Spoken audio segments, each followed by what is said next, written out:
Welcome back বন্ধুরা, science take চ্যানেলে তোমাদেরকে স্বাগত জানাচ্ছি। আজকে আমরা শুরু করব ক্লাস 12-এর থার্ড সেমিস্টারের যে আমাদের প্রথম চ্যাপ্টার আছে লিকুইড স্টেট। এখন জানো তো তোমরা সেমিস্টার সিস্টেম হয়ে গেছে, তো সেখানে প্রথম যে চ্যাপ্টারটা আছে সেটা হচ্ছে লিকুইড স্টেট। লিকুইড স্টেটের মধ্যে যেটা আমাদের আছে সেটা হচ্ছে আমাদের দ্রবণ। তো চলো কথা না বাড়িয়ে আজকে দ্রবণটা একদম যতটা সম্ভব আজকে শেষ করা যাক। আচ্ছা, দ্রবণ বলতে আমরা কী জিনিস জানি বলো? তোমরা ছোটোবেলায় পড়েছো দ্রবণ বলতে আমরা যে জিনিসগুলো জানি। টুলস নিয়ে দাঁড়াও। দ্রবণ বলতে আমরা যে জিনিসটা জানি যে একটা, ধরো এটা আমরা একটা বিকার নিয়েছি, বিকারের মধ্যে কী আছে? জল। আর উপর থেকে আমরা এতে চিনি দিচ্ছি, যেটা আমরা সাধারণ অবস্থায় সবাই জেনে থাকি, জলে আমরা চিনি গুলে খেয়ে নিই, মানে শরবত করে খেয়ে নিই। এখানে দেখো জলের মধ্যে চিনিটাকে আমরা গুলে দিচ্ছি, গুলে দেওয়ার পর যেটা তৈরি করছি সেটা কি বলছি আমরা? শরবত। এটাই হচ্ছে অ্যাকচুয়ালি দ্রবণ, চিনি আর জলের দ্রবণ।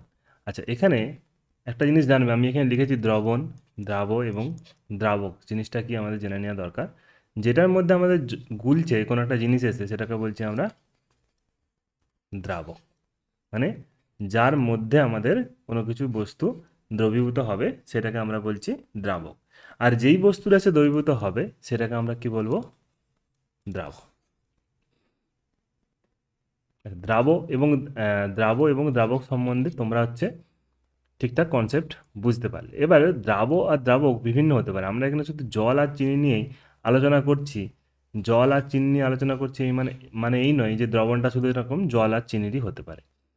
দ্রাব এবং দ্রাবকের প্রকৃতি অনুযায়ী দ্রবণ কিন্তু অনেক রকমভাবে বিভক্ত হতে পারে। তার আগে আমরা জানি যে দ্রবণের বৈশিষ্ট্যগুলো কী কী আছে, কোন কোন জিনিসগুলো দেখলে আমরা সেটাকে দ্রবণ বলবো।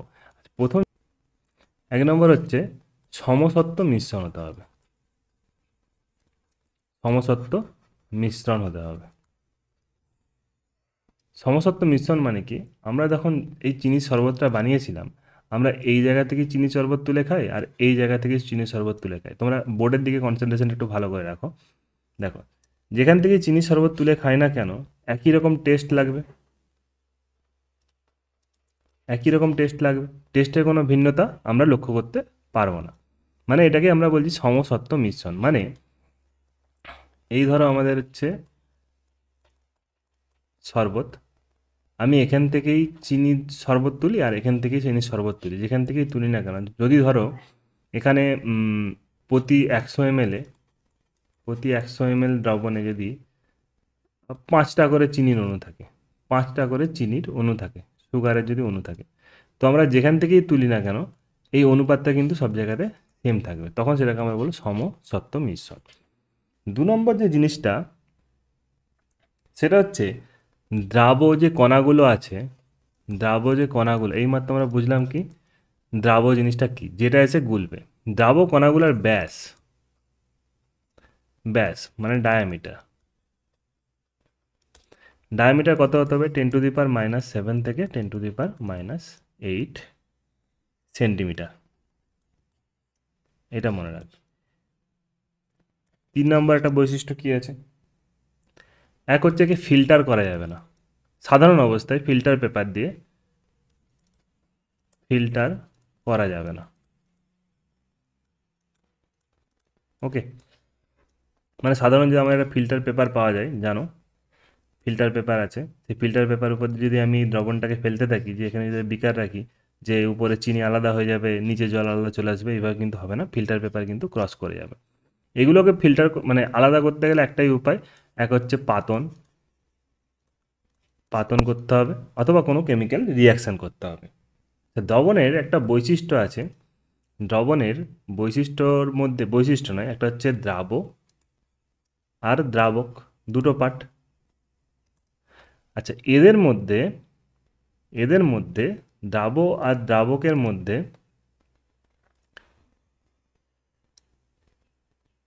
দ্রাব আর দ্রাবকের ভিত্তিতে কিন্তু আমরা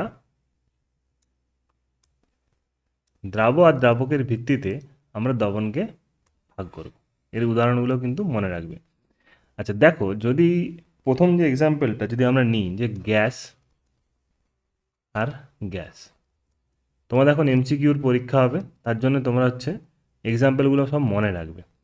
আচ্ছা, দ্রাবক যদি গ্যাস গ্যাস হয় আর দ্রাবকও যদি গ্যাস হয়, মানে একটা গ্যাস তার মধ্যে আরেকটা গ্যাস এসে মিশছে এবং একটা দ্রবণ তৈরি করছে। এর এক্সাম্পল কি হতে পারে? এর এক্সাম্পল হতে পারে ধরো H2 আর তার সঙ্গে আমরা হিলিয়াম, হিলিয়াম আর হাইড্রোজেনের একটা দ্রবণ তৈরি করছি। যে হিলিয়াম অনেকটা গ্যাসের মধ্যে কিছুটা পরিমাণ আমরা হচ্ছে হাইড্রোজেন গ্যাস দিচ্ছি। তো তোমরা এগুলো দেখে, প্রকৃতি দেখেই বুঝতে পেরে যাবে যে এটা কী ধরনের দ্রবণ, গ্যাস আর গ্যাস দ্রবণ। আচ্ছা, এরপর যদি হয় গ্যাস আর তরল, গ্যাস আর তরল, গ্যাস হচ্ছে আমাদের দ্রাবক আর তরল হচ্ছে আমাদের দ্রাবক। এক্সাম্পল তোমাদের সাধারণ অবস্থায় তোমার চোখে পড়ে থাকবে, যেটা হচ্ছে আমাদের কি, সোডা ওয়াটার। কতজনের ভালো লাগে? আমার মিডিয়াম গ্রেডের ভালো লাগে, খুব বেশি ভালো লাগে না, খুব খারাপও লাগে না। যেমন কোকা কোলা, থামস আপ, ওখানে কি থাকে? এখানে তরল হিসেবে থাকে কি, জল, মানে দ্রাবক হিসেবে থাকে জল, আর গ্যাসে থাকে CO2। সোডা ওয়াটার বা কোল্ড ড্রিঙ্কস যেগুলো আমরা ন্যাচারালি খেয়ে থাকি, সেগুলো হচ্ছে আমাদের দ্রাবক হচ্ছে কি, CO2 গ্যাসকে তরল দ্রাবক মানে জলের মধ্যে দ্রবীভূত করে রাখা থাকে। আচ্ছা, তারপর থাকতো গ্যাস আর কঠিন, গ্যাস আর কঠিন। কঠিন পদার্থের মধ্যে যদি গ্যাস দ্রবীভূত হয়ে যায়, তখন সেইগুলোকে আমরা বলবো,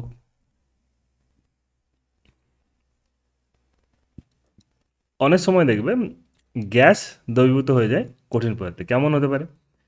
প্ল্যাটিনাম, প্যালাডিয়াম, ক্যাডমিয়াম, এই যে পদার্থগুলো আছে এর মধ্যে কিন্তু হাইড্রোজেন এসে অধিশোষিত হয়ে যায়, দিয়ে একটা দ্রবণ তৈরি করে। আমরা জাইমান হাইড্রোজেন পড়েছি, জাইমান হাইড্রোজেন পড়েছি।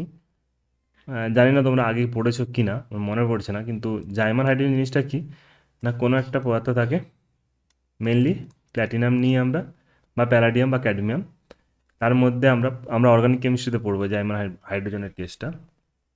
এখানে হাইড্রোজেন যে H2 থাকে, H2 এসে H আকারে ভেঙে যাচ্ছে এবং এর সঙ্গে একটা বাইরে থেকে হালকা হালকা করে একটা বন্ধন তৈরি করে। তারপর এগুলোকে হালকা করে যদি হিট করে দিই, তখন এই হাইড্রোজেনগুলো বেরিয়ে যায়, বেরিয়ে গিয়ে একটা হাইড্রোজেন, অ্যাক্টিভেটেড হাইড্রোজেন তৈরি করে। অ্যাক্টিভেটেড হাইড্রোজেন মানে হচ্ছে এর শক্তি ক্ষমতা অনেকটা বেশি, এটাকে বলা যায় জাইমান হাইড্রোজেন। ছোটো একটা কনসেপ্ট আগে থেকে বলে দিলাম। দেখো, এবার হচ্ছে তরল আর গ্যাস, তরল আর গ্যাস কী হতে পারে? তরল গ্যাসের মধ্যে কুয়াশা, কুয়াশায় কী থাকে? গ্যাস হিসাবে থাকে বায়ু, আর এখানে তরলের মধ্যে থাকে কি, জল, কুয়াশা তৈরি হয়।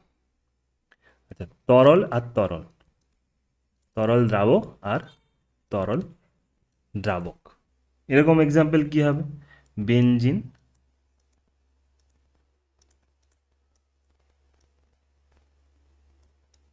Benzene plus toluene. শুধু নামগুলো মনে রাখো, এটা বেনজিন হয়, এটা বেনজিন এরকম দেখতে হয়, আর টলুইন হচ্ছে এরকম দেখতে হয়। ও, আই থিঙ্ক তোমরা 11-এ দেখে এসেছো, এটা বেনজিন বলে, এটাকে টলুইন বলে। আচ্ছা, টলুইনও তরল পদার্থ, বেনজিনও তরল পদার্থ, দুটো তরল পদার্থ মিশছে, মেনলি টলুইনের মধ্যে বেনজিন এসে দ্রবীভূত হয়। তো বেনজিন আর টলুইনের দ্রবণ হচ্ছে তরল দ্রাবক আর তরল দ্রাবকের এক্সাম্পল। আচ্ছা, তরল আর কঠিন, তরল আর কঠিন এক্সাম্পল কি আছে? তরল আর কঠিন, কঠিনের মধ্যে তরল এসে প্রবেশ করছে, এক্সাম্পল কি হবে? পারদ সংকর, অ্যামালগাম, পারদ সংকর বা সেটাকে আমরা অ্যামালগাম বলে থাকি। যেমন কি Hg, পারদ জানি আমরা তরল, তাতে Zn, জিঙ্ক অ্যামালগাম, জিঙ্ক হচ্ছে আমাদের ধাতু, যে হচ্ছে কঠিন পদার্থ, জিঙ্কের মধ্যে পারদ এসে দ্রবীভূত হচ্ছে। এটা হচ্ছে আমাদের তরল, আর কঠিনের হচ্ছে আমাদের দ্রবণ। আচ্ছা, কঠিন তরল তো সবাই জানি আমরা, কোথায় লিখব?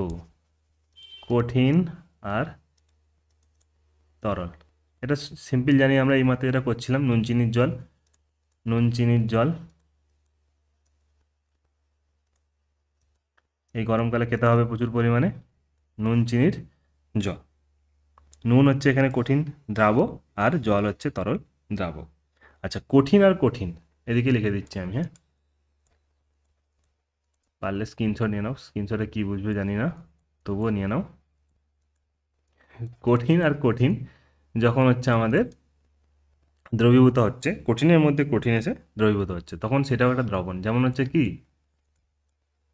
তামা, ব্রোঞ্জ। এখানে কি হচ্ছে বলতো, তামার ক্ষেত্রে, সরি তামা বলে দিলাম, এটা পিতল, পিতল।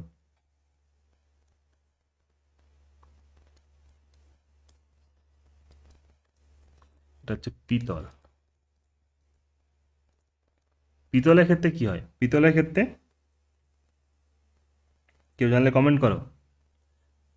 আচ্ছা দেখো, কপার মানে তামা, তার সাথে আমাদের জিঙ্ক, ভালো করে মনে রাখবে। আচ্ছা, এটা লিখে তারপরে দেখাচ্ছি। আর ব্রোঞ্জের ক্ষেত্রে কপার প্লাস টিন, এসএন। এই দুটো এক্সাম্পল তোমরা মনে রাখবে ভালো করে, কারণ তোমাদের এমসিকিউ ডাইরেক্ট কোশ্চেন আসতে পারে। পিতলের কি কি উপাদান আছে, আর ব্রোঞ্জের কি কি উপাদান আছে। আচ্ছা, আমরা যে স্টেনলেস স্টিল ইউজ করি,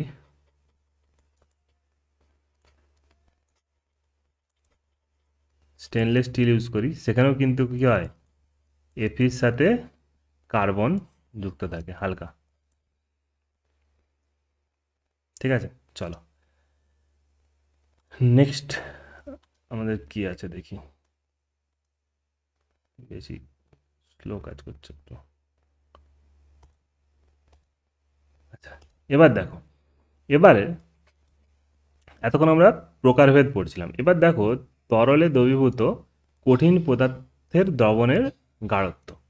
তরল পদার্থ ছিল, তরল পদার্থ, লিকুইড, তাতে হচ্ছে আমাদের কি সলিড,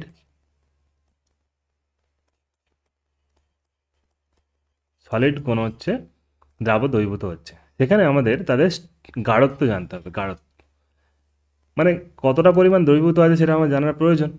আর এটাকে আমরা পরে আমরা জানবো, এটাকেই স্ট্রেংথ বলি, এটাকেই স্ট্রেংথ বলি আমরা। স্ট্রেংথ কত রকম হতে পারে? একটা শতকরা মাত্রা হতে পারে, নর্মালিটি, মোলালিটি, ফর্মালিটি। তোমরা এইগুলো তোমরা হচ্ছে পড়ে এসেছো আগে, 11-এ তোমাদের এগুলো ছিল। আচ্ছা, গ্রাম প্রতি লিটার, এটা তো সোজা একদম। আর হচ্ছে মোল ভগ্নাংশ আর পার্টস পার মিলিয়ন, এই দুটো হচ্ছে তোমরা হয়তো এখনও জানো না। চলো প্রথমে দেখি শতকরা মাত্রা। শতকরা মাত্রা বোর্ডের দিকে তোমরা একটু ভালো করে নজর দেখো।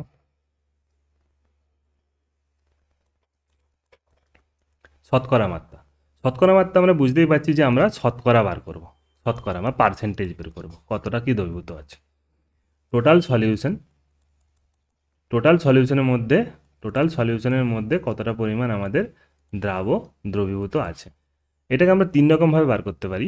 তিন রকমভাবে কীভাবে? যে সলিউশন একটা হচ্ছে W/W ফর্মে বার করতে পারি, একটা হচ্ছে W/V ফর্মে বার করতে পারি, আর একটা হচ্ছে V/V ফর্মে বার করতে পারি। তোমরা যখন কোনো মলম কেনো, মলম, ঠিক আছে, মলম যখন কেনো তখন তার পেছনে দেখবে যদি কোনো মানে তোমার ইট্রাকোনাজল টাইপের কোনো যদি মলম ইউজ করে থাকো কোনো দিন, সেখানে দেখবে যে কঠিন কঠিন পদার্থগুলোকে মলমের মধ্যে দ্রবীভূত করা আছে, ঠিক আছে। সেখানে এরকম W/W form, percentage of W/W বা পার্সেন্টেজ অফ V/V বা পার্সেন্টেজ, মলম ছেড়ে দাও, মলম ছাড়াও তোমার হচ্ছে যেই আমরা সাসপেনশনগুলো খাই অ্যাকচুয়ালি, মানে তোমার হচ্ছে গ্যাস হলে, ঠিক আছে, গ্যাস হলে যে বোতলের সাসপেনশনগুলো খাই, সেখানেও কিন্তু এরকমভাবে লেখা থাকে। অথবা W/V এই ফর্মে কিন্তু লেখা থাকে। দেখবে ব্যাপারটা কি, ব্যাপারটা হচ্ছে দ্রাবের ওজন আর দ্রবণের ওজন, যদি ওজন নিই দু জায়গাতেই তখন এই W/Wটাকে আমরা ডিনোট করি। যদি দ্রাবের ওজন নিই আর দ্রাবকের যদি আমরা আয়তন নিই তখন এইটাকে আমরা হচ্ছে ডোনেট করি W/V দিয়ে। আর যদি দুজনেরই ভলিউম নিয়ে থাকি তখন সেটাকে আমরা বলবো V/V ফর্ম। একটা এক্সাম্পল নিয়ে বোঝা যাক। দেখো এক্সাম্পল নিচ্ছি, ধরো এখানে হচ্ছে আমাদের 100 ml সলিউশন আছে, ঠিক আছে, SOLN এইভাবে শর্ট ফর্মে লিখি আমরা। 100 ml সলিউশন আছে। আচ্ছা, এর একটা স্ট্রেংথ বার করছি, এর মধ্যে কোনো কিছু একটা আমি ধরো আপাতত চিনি মেশাচ্ছি, না চিনি মেশালে একটু খারাপ হবে কারণ সবগুলো বোঝানো যাবে না। ধরো আমি এখানে HCl মেশাচ্ছি, এটা জলের মধ্যে HCl মেশাচ্ছি, ঠিক আছে, জলের মধ্যে ধরো HCl মেশাচ্ছি। আচ্ছা, HCl লিকুইড হয়। আচ্ছা, এর হচ্ছে আমরা ওয়েটও নিতে পারি, আর আমরা নিতে পারি কি তোমার ভলিউমও নিতে পারি। ধরো আমি যদি ওয়েট বাই ভলিউম ফর্মে বার করতে চাই, যেহেতু 100 ml সলিউশন নিয়েছি, ঠিক আছে, মানে সলিউশন মানে কি জল এবং HCl সবগুলোকে নিয়ে 100 ml, ওকে, সলিউশন বলছি।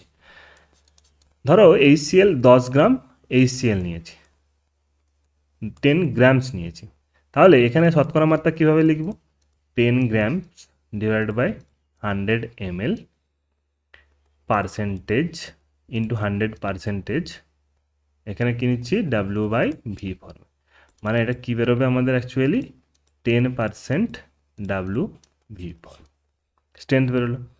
আচ্ছা, যদি আমি এটা বলতাম যে 5 ml HCl নিয়েছি, 5 ml HCl নিয়েছি, তাহলে কি বলতাম 5 ml by 100 ml into 100% V/V form, তাহলে এখানে কী বেরোতো অ্যাকচুয়ালি আমাদের 5% V/V, ওকে। আচ্ছা, যদি আমরা এখানে কি করতাম যে সলিউশনটা নিচ্ছি সেটাও যদি বলতাম আমরা 100 গ্রাম নিয়েছি, আর এখানে বললাম HClটাও আমরা নিয়েছি, HClটাও গ্রামে নিয়েছি, ধরো আমি নিয়েছি এখানে 15 গ্রাম HCl, তাহলে কী বেরোতাম 15/100, 15 গ্রাম, 100 গ্রাম সলিউশন ইন্টু 100 হোল পার্সেন্টেজ, কী থাকতো W/W ফর্ম, মানে 15% W/W, বুঝছি, বুঝতে পেরেছ, শতকরা মাত্রা বুঝলাম। এরপর আমাদের কী ছিল নর্মালিটি, আমাদেরকে একটু বুঝতে হবে। এরপর হচ্ছে আমরা নর্মালিটি,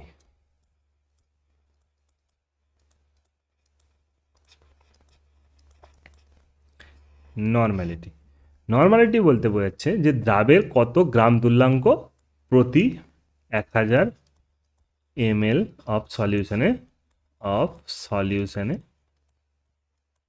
দ্রবীভূত আছে, কত গ্রাম তুল্যাঙ্ক। আই থিঙ্ক তোমরা 11-এ পড়ে এসেছো গ্রাম তুল্যাঙ্ক জিনিসটা কি। আচ্ছা, তবু বুঝিয়ে দিচ্ছি তুল্যাঙ্ক ভার জিনিসটা কি। তুল্যাঙ্ক ভার মানে হচ্ছে যদি আমরা কোনো একটা পদার্থকে একযোজি কোনো পরমাণুর সঙ্গে তোমার হচ্ছে যদি আমরা রিয়াকশান করাই, তো কতটা পরিমাণ সে হচ্ছে তার কতটা পরিমাণ লাগবে, মিনস একটা জিনিস তোমার বোঝানোর চেষ্টা করি আমি। ধরো ক্যালসিয়াম নিচ্ছি, ক্যালসিয়ামকে আমি ধরো একটা একযোজি পরমাণু নিচ্ছি, রিয়াকশন হবে কিনা জানি না, তবু আমি জাস্ট এক্সাম্পলের জন্য বলছি, ধরো হাইড্রোজেনের সঙ্গে রিয়াকশন করাচ্ছি, যদি হাইড্রোজেন আর ক্যালসিয়ামের রিয়াকশন খুব একটা বেশি হবে না, তবু আমি বলছি একযোজি পরমাণুর ক্ষেত্রে একযোজি পরমাণু। আচ্ছা, ক্যালসিয়ামের সাথে আমি Cl পরমাণু নিচ্ছি, এটা রিয়াকশন হবে, ক্যালসিয়াম আর Cl পরমাণু আমরা হচ্ছে রিয়াকশন করাচ্ছি।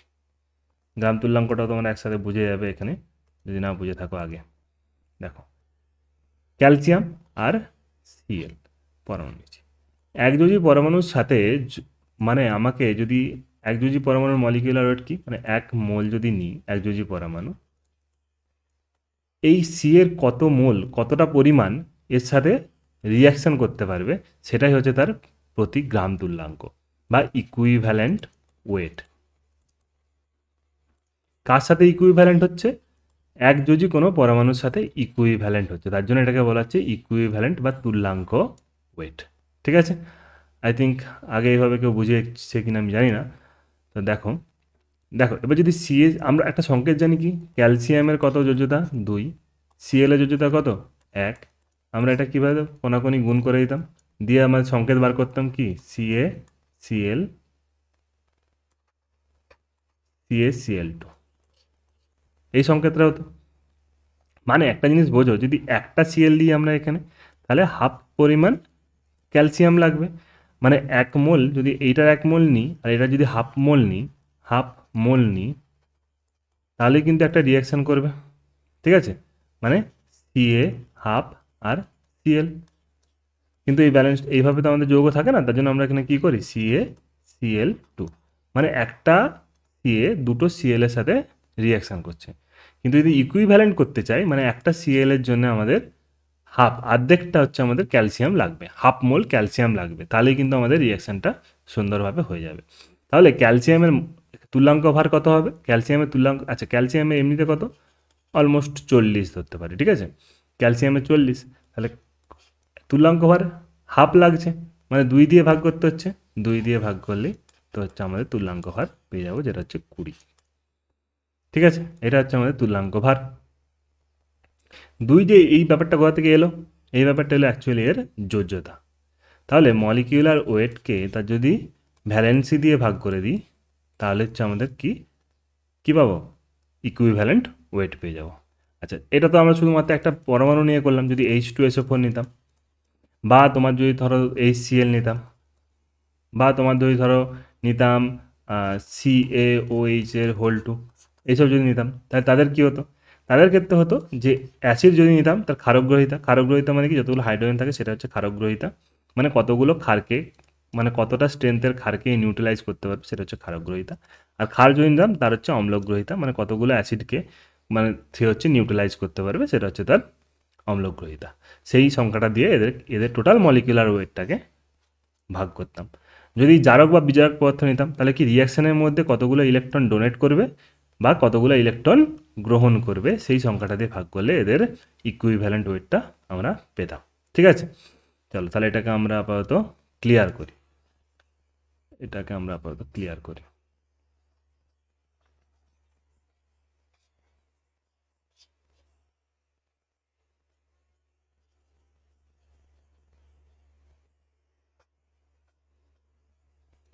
ছাড়ো, অনেক ক্লিয়ার করে দিয়েছি। এবার দেখো তাহলে কি নর্মালিটি কী হবে, নর্মালিটি হবে গ্রাম তুল্যাঙ্ক divided by 1 litre of solution. প্রতি লিটার সলিউশনে কত গ্রাম তুল্যাঙ্ক দ্রবীভূত আছে সেটাই তার হচ্ছে নর্মালিটি। মানে ভাবো যদি H2SO4 নিই, আচ্ছা এর ইকুইভ্যালেন্ট ওয়েট কত, 49 গ্রাম। এইমাত্র যদি দেখলাম 98 হচ্ছে মলিকুলার ওয়েট, এর ক্ষারগ্রহিতা 2 দিয়ে ভাগ করলে 49 গ্রাম হচ্ছে।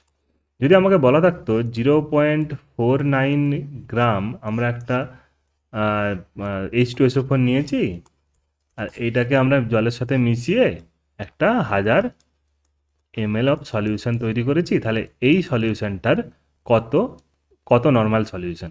ঠিক আছে, নর্মালিটিকে আমরা এন দিয়ে ডিনোট করি, ক্যাপিটাল এন, কত নর্মাল সলিউশনে, তাহলে কীভাবে বলবে, আচ্ছা প্রতি লিটারে তাহলে কত ইকুইভ্যালেন্ট দ্রবীভূত আছে সেটা তোমাকে জানতে হবে, কত ইকুইভ্যালেন্ট দ্রবীভূত আছে। আচ্ছা 49 গ্রাম ইকুয়ালস টু 1 ইকুইভ্যালেন্ট, তাহলে 0.49 ইকুয়ালস টু কত হবে, 1/49 ইন্টু 0.49, যদি আমরা এটাকে যদি কেটে দিই তাহলে কত হবে 0.01, তাহলে এটাই হচ্ছে 0.01 আছে পার লিটারে আছে, মানে এর নর্মালিটি হবে 0.01 নর্মাল। ঠিক আছে, নর্মালিটি বুঝলাম। আচ্ছা এরপরে আমাদের কি আছে, এরপরে আছে এরপরে ছিল আমাদের কি মোলারিটি। আচ্ছা, মোলারিটি একই রকমভাবে বুঝিয়ে দিচ্ছি। মোলারিটির ক্ষেত্রে কিছু নয়, কত মোল দ্রবীভূত আছে, কত মোল দ্রবীভূত আছে পার লিটার অফ সলিউশন, প্রতি লিটারে কত মোল দ্রবীভূত আছে। আচ্ছা, এইটা যদি আমরা করতাম যে 49 গ্রাম অফ H2SO4 আছে, 49 গ্রাম অফ H2SO4 আছে 1000 লিটার 1000 ml অফ সলিউশনে, ঠিক আছে, এইটা ভালো করে মাথায় রাখবে।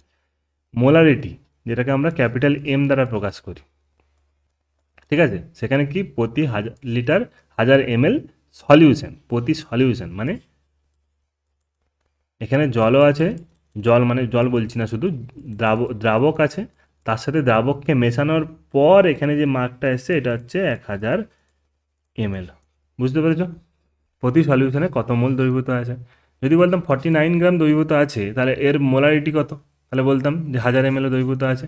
আচ্ছা, 98 গ্রামে এর হচ্ছে 1 মোল হয়, তাহলে 49-এ কত, হাফ মোল, তাহলে এর মোলারিটি হতো হাফ, বা কি বলতাম 0.5 মোলার একটা সলিউশন। Got it? আচ্ছা, মোলার লিটির ক্ষেত্রে কি হবে, উপরে থাকবে মোল দ্রাবের, কার এইগুলো কার, এগুলো কার, দ্রাব, ঠিক আছে, যেটা কম দ্রবীভূত আছে, যেটা দ্রবীভূত আছে, ঠিক আছে, কত মোল দ্রবীভূত আছে ডিভাইডেড বাই 1000 গ্রাম অফ দ্রাবক। দ্রাবকের প্রতি 1000 গ্রামে কত মোল দ্রাব দ্রবীভূত আছে সেটা যদি আমরা জানতাম, সেটাকে আমরা বলতাম মোলালিটি। আচ্ছা, ফর্মালিটি জিনিসটা কি, ফর্মালিটি জিনিসটা কি, এটা আগে তোমরা পড়েছো কিনা জানি না। ফর্মালিটি জিনিসটা কি, এফ দ্বারা প্রকাশ করা। আচ্ছা, যদি আমরা NaCl নিই, NaCl যদি নিই, বা তোমার ধরো CaCl2 যদি নিই, দেখো এইগুলোকে যদি আমরা কোনো দ্রবণে দ্রবীভূত করতে যাই, মেনলি আমরা এটা জলে যদি দ্রবীভূত করতে যাই, ঠিক আছে, এ ভাবছি এর হচ্ছে 1 মোল আছে, ঠিক আছে, ধরো 1 মোল নিয়েছি, 1 মোল নেওয়ার পর কি হয়েছে ব্যাপারটা, যেই জলে দ্রবীভূত করে দিয়েছি Na+, Cl- এ ভেঙে গেছে। আচ্ছা, 1 মোল থেকে 1 মোল Na তৈরি হয়েছে, 1 মোল Cl তৈরি হয়েছে, তাহলে NaClটার অস্তিত্বই আর কোনো নেই জলের মধ্যে, জলের মধ্যে NaClটার কোনো অ্যাকচুয়ালি অস্তিত্বই নেই। এখানে দুটো মোল, যদি মোলারিটি যদি বার করতাম আমি, তাহলে এখানে কি দ্রাব হয়ে গেছে দুটো, Na+ আর Cl-, তাহলে 2 মোল হয়ে যাচ্ছে। আমি তাহলে আমার ক্যালকুলেশনে ভুল হয়ে যাবে, কারণ আমি দিয়েছিলাম 1 মোল, হয়ে গেছে 2 মোল ভেঙে গিয়ে, আর CaCl2 ভেঙে কী হবে, Ca2+ প্লাস Cl2Cl-, তাহলে এখানে 3 মোল তৈরি হয়ে যাবে 1 মোল দেওয়ার জন্য। তাহলে এদের ক্ষেত্রে মোলারিটি বার করাটা আমাদের ক্ষেত্রে খুবই চাপের, মোলারিটি বার করা ক্ষেত্রে আমাদের ক্ষেত্রে খুবই চাপের, তার জন্য আমরা এখানে ফর্মালিটি বা এটাকে সংকেত ভরের কথাও বলি। সংকেত ভর, কত সংকেত ভর দ্রবীভূত আছে 1000 ml সলিউশনে, ঠিক আছে, মানে একে ভাঙার আগে আমরা বলছি, ঠিক আছে, আমরা ভেঙে কী হবে জানার দরকার নেই, এর সংকেতটা কি, সংকেত হচ্ছে NaCl। এবার আমরা জানি সংকেতের ক্ষেত্রে N এর 22 আর Cl এ 35.5, মানে তোমার এখানে কত হবে 575।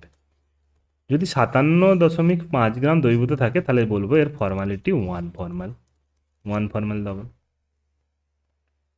মানে এর সংকেত অনুযায়ী যে ভরটা আছে সেটাকে আমরা অ্যাজ এ মোল ধরে নিই, মানে মোলারিটির মতনই কেস, সেটাকে আমরা মোল ধরে নিয়ে এখানে হচ্ছে আমরা ফর্মালিটি বের করছি। আচ্ছা, এরপরে কি আছে আমাদের গ্রাম প্রতি লিটার, এটা তো বুঝতেই পারছো কত গ্রাম দ্রবীভূত আছে পার লিটারে, সেটা হচ্ছে আমাদের গ্রাম প্রতি লিটারে হবে। ধরো যদি বলি আমরা 50 গ্রাম দ্রবীভূত আছে, ঠিক আছে, 50 গ্রাম দ্রবীভূত আছে প্রতি লিটার 1000 ml সলিউশনে, তাহলে এটা সংকেতটা কী হবে গ্রাম প্রতি লিটারের ক্ষেত্রে, যে 50 গ্রাম পার লিটার, সাধারণ ব্যাপার। মোল ভগ্নাংশ, এবার হচ্ছে মোল ভগ্নাংশ সম্বন্ধে আমরা জানবো। মোল ভগ্নাংশকে আমরা, মোল ভগ্নাংশকে, আচ্ছা যেখানে জায়গা নেই আমরা এখানে করি, মোল ভগ্নাংশটাকে মোল বা এটাকে আমরা বলতে পারি মোল ফ্র্যাকশন। ওকে, মোল ফ্র্যাকশন। মোল ফ্র্যাকশনকে আমরা কি দিয়ে প্রকাশ করি? এক্স দিয়ে প্রকাশ করি। মোল ফ্র্যাকশন মানে কি? ধরো ভাবো এখানে আছে আমাদের দ্রবণ, একটা সলিউশন। সলিউশনের মধ্যে কি আছে? সলিউট আছে, সলিউট মানে দ্রাব, আর সলভেন্ট আছে, সলভেন্ট আছে, সলিউট অ্যান্ড সলভেন্ট আছে, দ্রাব এবং দ্রাবক আছে। আচ্ছা ধরো এখানে ধরো দ্রাব যেটা তোমার হচ্ছে দ্রাবক আছে, যেটা দ্রাবকের মোল ভগ্নাংশ ভাবছি, ধরো দ্রাবকের N1 মোল পরিমাণ হচ্ছে আমাদের দ্রাবক আছে। ধরো 2 মোল হচ্ছে আমি জল নিয়েছি, H2O নিয়েছি। এর মধ্যে ধরো আমি 1 মোল সুগার মেশাচ্ছি, 1 মোল ধরো সুগার মেশাচ্ছি, ঠিক আছে? এই সলিউশনটাই ভাবো। তাহলে এর মোল ভগ্নাংশ কী হবে? এখানে দুটো মোল ভগ্নাংশ আসতে পারে। একটা হচ্ছে দ্রাবের মোল ভগ্নাংশ, দ্রাবের এক্স, আর একটা হচ্ছে দ্রাবকের এক্স। একদম সোজা জিনিস, কিছুই নয়। ধরো দ্রাবকের নিয়েছি N1 আর দ্রাবের হচ্ছে N2, হয়েছে? তো মোল ভগ্নাংশ কী হবে? যদি আমি দ্রাবের বার করি, দ্রাবের এখানে মোল ভগ্নাংশ কী নিয়েছি? দ্রাব নিয়েছি N2, মানে N2 মানে কতটা পরিমাণ দ্রাব দ্রবীভূত আছে, কত মোল, ডিভাইডেড বাই টোটাল মোল, কত মোল আছে? N1 দ্রাবের মোল প্লাস দ্রাবকের। এখানে 4টা 5টা 6টা 7টা যদি দ্রবীভূত থাকতো, N1 N2 N3 N4 যদি থাকতো, তাহলে তখন কী করতাম? সবগুলোকে যোগ করতাম। এবার যেটা বার করতে চাইছি, N1 বার করতে চাইছি না N2 বার করতে চাইছি, সেটাকে আমরা উপরে রাখতাম। ধরো N3 বার করতে চাইছি, N3 হচ্ছে আমাদের মোল ভগ্নাংশ, N3 divided by N1 plus N2 plus N3 plus N4, যতগুলো আছে সবারই হচ্ছে আমি মোল সংখ্যাগুলোকে যোগ করব। এটা হচ্ছে আমাদের মোল ভগ্নাংশ। আচ্ছা, দ্রাবকের মোল ভগ্নাংশ তাহলে কী হচ্ছে? N1 by N1 plus N2। আচ্ছা, এটাকে আমরা x1 দিয়ে প্রকাশ করি, এটাকে x2 দিয়ে প্রকাশ করি। দ্রবণের ক্ষেত্রে, দ্রবণে যখন আমরা ইউজ করবো তখন এগুলো কিন্তু আমরা ইউজ করে থাকবো। আচ্ছা, কয়েকটা জিনিস মাথায় রাখবে, একটা জিনিস মাথায় রাখবে। দেখো এই যে গ্রাম আছে, দ্রাবকের গ্রাম আছে, এইটা কিন্তু উষ্ণতা, যদি টেম্পারেচারকে যদি বাড়ায় বা কমায়, এর ওজনটার কিন্তু কোনো পরিবর্তন হবে না। মানে মোলারিটি উষ্ণতার সাথে কিন্তু ডিফার করবে না। কিন্তু মোলারিটি আর নর্মালিটি, ইভেন ফর্মালিটিও, এখানে সব কী করছিলাম আমি? 1000 লিটার ভলিউম নিচ্ছিলাম, ভলিউম অফ সলিউশন। এগুলো তোমাদের এমসিকিউতে ডাইরেক্ট চলে আসতে পারে। যদি ভলিউম নিচ্ছিলাম, ভলিউম কী হবে? যদি উষ্ণতা বাড়ায়, যদি টেম্পারেচার বাড়ায়, তাহলে কী হবে? ভলিউমের কিন্তু চেঞ্জ হবে, তখন কিন্তু নর্মালিটি মোলারিটি এগুলো কিন্তু চেঞ্জ হবে। তাই নর্মালিটি মোলারিটি স্ট্রেংথগুলো আমরা যেখানে ইউজ করব সেখানে কিন্তু তোমাদের টেম্পারেচার কিন্তু উল্লেখ করা থাকবে, যে এত টেম্পারেচারে এর স্ট্রেংথ হচ্ছে এত নর্মাল, ঠিক আছে?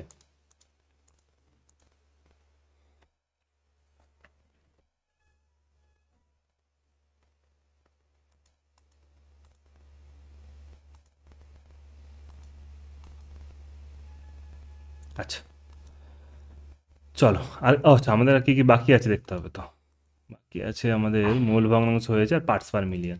আচ্ছা, পার্টস পার মিলিয়ন মানে প্রতি মিলিয়নে কত পার্টস আছে, আমরা এখানে করছি দেখো ppm, পার্টস পার মিলিয়ন, ঠিক আছে? পার্টস পার মিলিয়ন কিছুই নয়, দ্রাবের কত গ্রাম নিয়েছি, ডিভাইডেড বাই দ্রাবকের কত গ্রাম নিয়েছি, গুণিত 10⁶ করবো। 10⁶ মানে কি? 10 লাখ, 10 লাখে হচ্ছে 1 মিলিয়ন। হতে পারে তোমরা আমার এই ভিডিওটাতে 1 মিলিয়ন ফলো, মানে 1 মিলিয়ন ভিউজ করে দিলে, হতেই পারে। তো তখন সেটা হচ্ছে 1 মিলিয়ন মানে হচ্ছে 10 লাখ ভিউজ করতে হবে, বুঝতে পারছো তো? 10 লাখ, 10 লাখ মানে কি? যদি 1 লাখ করি আমরা, কটা শূন্য লাগাই? 5টা, একক দশক শতক হাজার অযুত লক্ষ, 1 লক্ষ। আরেকটা শূন্য লাগাতে হবে, তাহলে কী হবে? 10 লক্ষ হয়ে যাবে। আর 10 লক্ষ এটা আমরা এভাবে লিখতে পারি 10⁶, মানে প্রতি মিলিয়নে কত আছে সেটা হচ্ছে আমাদের পার্টস পার মিলিয়ন। আচ্ছা, এগুলো আই থিঙ্ক আগে তোমরা সবাই পড়েছো, তবু একটুখানি ব্রিফ ডিসকাশন দিয়ে দিলাম। আচ্ছা, এবার দেখো solubility of gas in liquid. আমরা এতক্ষণ কি প্রথমে কী করছিলাম? সলিবিলিটি মানে হার্ড, মানে সলিড হচ্ছে আমাদের দ্রাবণ নিচ্ছিলাম, সেটাকে আমরা হচ্ছে লিকুইডে দ্রবীভূত করে এইসব কিছু বের করছিলাম, নর্মালিটি মোলারিটি এইসব কিন্তু সব বের করছিলাম। এবার আমরা সলিবিলিটি কি এসেছি? গ্যাস, গ্যাসের সলিবিলিটি কাতে দেখবো? লিকুইডে। ঠিক আছে, যেটা আমাদের এইমাত্র কিছুক্ষণ আগে বলছিলাম কোল্ড ড্রিঙ্কস। কোল্ড ড্রিঙ্কস কার সঙ্গে যেটা করি, মানে CO2 দ্রবীভূত থাকে কাতে? জলে। জলে দ্রবীভূত থাকে আমাদের CO2। আচ্ছা, এবার দেখো আমাদের জানতে হবে দাব্যতা। দাব্যতা কাকে বলে? একটা ধরো সলিউশন নিচ্ছি, সলিউশন নয়, একটা দ্রাবক নিচ্ছি, নির্দিষ্ট পরিমাণ দ্রাবক আছে, ধরো 100 গ্রাম দ্রাবক আছে বা 100 ml দ্রাবক আছে, যা ইচ্ছা করতে পারি। এর মধ্যে একটা নির্দিষ্ট টেম্পারেচারে, একটা ফিক্সড টেম্পারেচারে, একটা নির্দিষ্ট টেম্পারেচারে ওই দাব্যতাকে হিসাব করা হয় যে যত গ্রাম বা যত পরিমাণ দ্রবীভূত হয়ে একটা সম্পৃক্ত দ্রবণ, সম্পৃক্ত মানে এরপরে যদি আরও দ্রবীভূত করি সেটা হচ্ছে দ্রবীভূত হবে না। ঠিক আছে, মানে ধরো জল আছে, সেখানে চিনি দিচ্ছি, 1 চামচ চিনি দিয়েছি, 2 চামচ দিয়েছি, 3 চামচ দিয়েছি, 4 চামচ যে দিতে যাচ্ছি দেখছি আর দ্রবীভূত হচ্ছে না, মানে চিনি সব নিচে পড়ে রয়ে যাচ্ছে, থিতিয়ে পড়ছে। মানে ওখানে 3 চামচটাই হচ্ছে, মানে 3 চামচ ধরা হচ্ছে, প্রতিটাই যদি আমরা 1 টেবিল স্পুনে যদি 25 গ্রাম করে ধরি, মানে 75 গ্রামই হচ্ছে আমাদের এর এর হচ্ছে দাব্যতা। ঠিক আছে, 75 গ্রাম দ্রবীভূত থাকতে পারে, এটাই হচ্ছে এর দাব্যতা। কত? ধরো এখানে হচ্ছে ধরো 250 ml অফ ওয়াটার নিয়েছি, 250 ml water, room temperature 25 degree, যদিও 25 ডিগ্রি নয়, আমার এখানে 36 ডিগ্রি চলছে এখন। 36 ডিগ্রি টেম্পারেচার যদি ধরি, যে 3 চামচের বেশি চিনি দ্রবীভূত হতে পারছে না, মানে এখানে 75 গ্রামই হচ্ছে এর দাব্যতা। বুঝতে পেরেছো? মানে যে সংজ্ঞাটাকে ভালোভাবে বলি, একটা নির্দিষ্ট টেম্পারেচারে নির্দিষ্ট পরিমাণ দ্রাবকে যতটা পরিমাণ দ্রবীভূত হয়ে একটা সম্পৃক্ত দ্রবণ তৈরি করে, তাকে ওর দাব্যতা বলে। ঠিক আছে, আচ্ছা, গ্যাসের দ্রবীভবন যখন করব, গ্যাসকে যখন লিকুইডে আমরা দ্রবীভূত করব, লিকুইডে, তখন কিন্তু কিছু কিছু ফ্যাক্টর কাজ করে, যে নেচার অফ গ্যাসটা কী ধরনের। যদি আমরা হাইড্রোজেনকে দ্রবীভূত করতে চাই, পারবো না দ্রবীভূত করতে, কারণ এই হাইড্রোজেনটাকে আমরা তরল পদার্থে নিয়ে আসতেই পারবো না, তরলীকরণ করা সম্ভব নয়। বাট CO2কে করা সম্ভব, SO2কে করা সম্ভব। আরেকটা জিনিস, টেম্পারেচারকে যদি আমরা খুব কমাই, টেম্পারেচারের উপর ডিপেন্ডেন্ট, যদি টেম্পারেচার খুব কমাই, যদি আমরা যখন আমরা কোল্ড ড্রিঙ্কস তৈরি করি তখন কী করি, টেম্পারেচারকে প্রচুর পরিমাণে কমাতে হয়। টেম্পারেচারকে যত কমাবো তত হচ্ছে গ্যাস কিন্তু তরলে দ্রবীভূত হতে পারবে। ঠিক আছে, টেম্পারেচারকে যদি কমাই, কারণ গ্যাসকে ঠান্ডা করা হচ্ছে, আর এই ঠান্ডা অবশ্যই তরলীকৃত মানে লিকুইড ফর্মে আছে, আর তখনই সেই সময় কিন্তু আমাদের এর মধ্যে কিন্তু দ্রবীভূত হতে পারবে। আরেকটা হতে পারে প্রেসার যত বাড়াচ্ছি তত পরিমাণে কিন্তু আমাদের দ্রবীভূতও কিন্তু হবে। প্রেসার যত বাড়াবো তত আমাদের গ্যাস দ্রবীভূত হবে। তাহলে এই মেনলি এই 3টে ফ্যাক্টরের উপরে কিন্তু আমাদের ডিপেন্ড করে। আরেকটা নেচার অফ গ্যাসের মধ্যে আরেকটা জিনিস জানবে, যে দ্রবীভবন করছি, ধরো আমি অ্যামোনিয়া গ্যাস NH3কে দ্রবীভূত করছি আমাদের কিসে? জলে, জলে দ্রবীভূত করছি। এই ক্ষেত্রে যদি দ্রবীভূত করতে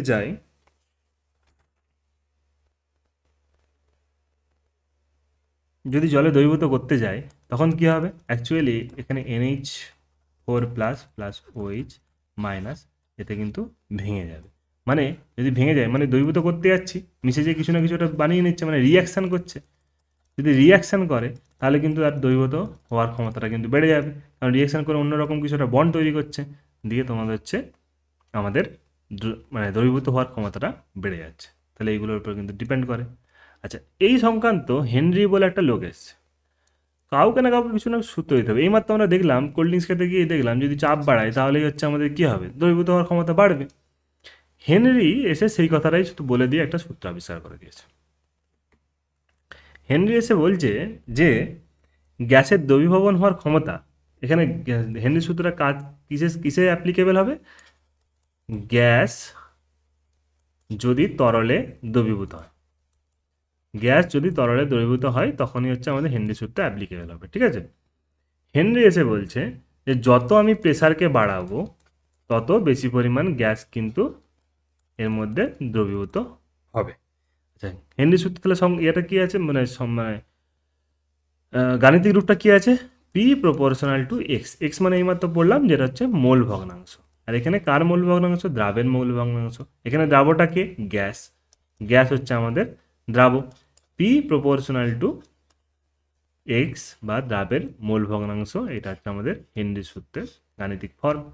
এবার আমাদের যদি প্রপোর্শন তুলতে হয়, এখানে একটা আমাদের ফ্যাক্টর নিয়ে আসতে হয়, সেটাকে আমরা বলে এখানে একটা ফ্যাক্টর নিয়ে এসছে যেটা হচ্ছে কেএইচ বা হেনরির ধ্রুবক। ঠিক আছে, এই একটা সূত্র কিন্তু আমাদের হেনরি দিয়েছে। অ্যাপ্লিকেশন অফ হেনরিজ ল কখনো কখনো হচ্ছে আমাদের অ্যাপ্লিকেশন হবে, কখনো হবে না। যদি কোনো গ্যাস যদি তরলের মধ্যে যখন দ্রবীভূত হওয়ার সময় যদি রিয়াকশান করে ফেলে,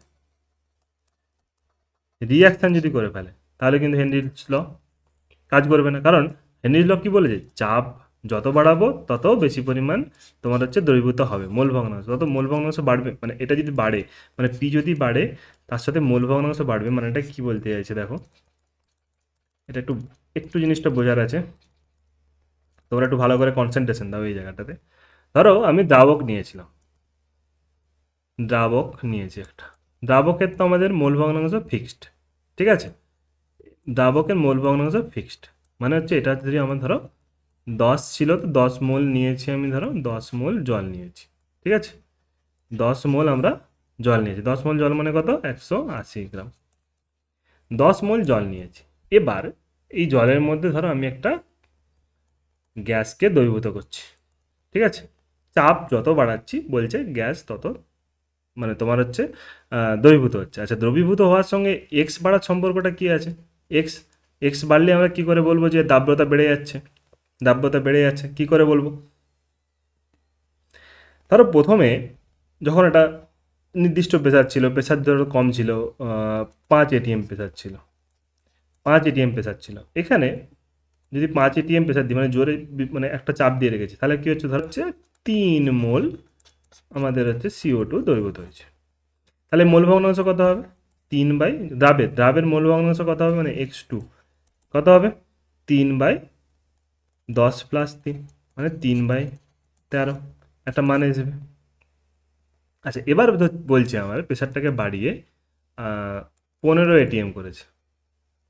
এই সময় দেখতে পাচ্ছি আমরা যে 6 মোলের মতো CO2 দ্রবীভূত হয়ে গেছে। তাহলে এখানে x2 কী হবে? x2 ইনিশিয়াল, আর ধরি ফাইনালে কী হবে? x2 এবার কী হবে? 6 বাই কত? 10 + 6 মানে কত? 6/16, 3/13, আর এখানে বেরোচ্ছে দেখো 6/16। যদি এটা আমরা ক্যালকুলেশন করি,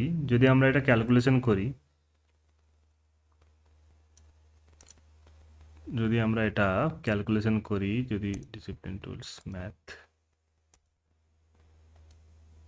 যদি আমরা ক্যালকুলেশন করি, ক্যালকুলেটর নিয়ে চলে এসেছি, 3/13 কত আসছে?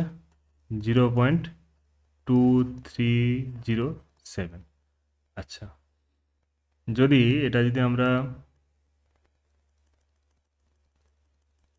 উড়িয়ে দিই, যদি আমরা এটাকে 6/16 যদি করি, তাহলে কত আসছে? 0.375। তাহলে দেখো মোল ভগ্নাংশ আলটিমেটলি আমাদের বেড়ে গেল। প্রথমে মূল ভগ্নাংশ কম ছিল, পরে মূল ভগ্নাংশ বেড়েছে, মানে বেশি পরিমাণ একই সলিউশন ছিল। হ্যাঁ, 10 মোল 180 গ্রাম, 180 গ্রামই ছিল, কিন্তু বেশি পরিমাণ দ্রবীভূত হলো। এটা হচ্ছে আমাদের কী হলো? দাব্যতা বেড়ে গেল, মানে বেশি পরিমাণ দাব্যতা হয়ে গেল। এটা হচ্ছে আমাদের কি, প্রেশার যত বাড়ছে তত আমাদের দাব্যতাও কিন্তু বাড়ছে। হয়েছে অ্যাপ্লিকেশান। আচ্ছা, যদি রিয়াকশান যদি করে যায়, এবার ভাবো আমি প্রেশার দিচ্ছি, প্রেশারের কোনো প্রয়োজনীয়তাই নেই। যদি NH3কে আমরা দ্রবীভূত করতে যাই জলে, ও তো জলে দ্রবীভূত হওয়ার সাথে সাথেই NH4 প্লাস আর OH মাইনাস ভেঙে যাবে, ভেঙে গিয়ে নিয়ে একটা সলিউশন তৈরি করে ফেলবে। আমি প্রেশার বাড়াই বা কমাই, তার সাথে কতটা পরিমাণ দ্রবীভূত হবে এই সূত্রের সাহায্যে আমরা একটা নির্দিষ্ট রিলেশন কিন্তু পাবো না। P = KH × X, যে এই সূত্রটা ছিল, আমরা এখানে যাই মান বস করাই, যদি রিয়াকশান করে তাহলে কিন্তু আমরা এখানে এই সূত্রটা কিন্তু অ্যাপ্লিকেবল হবে না।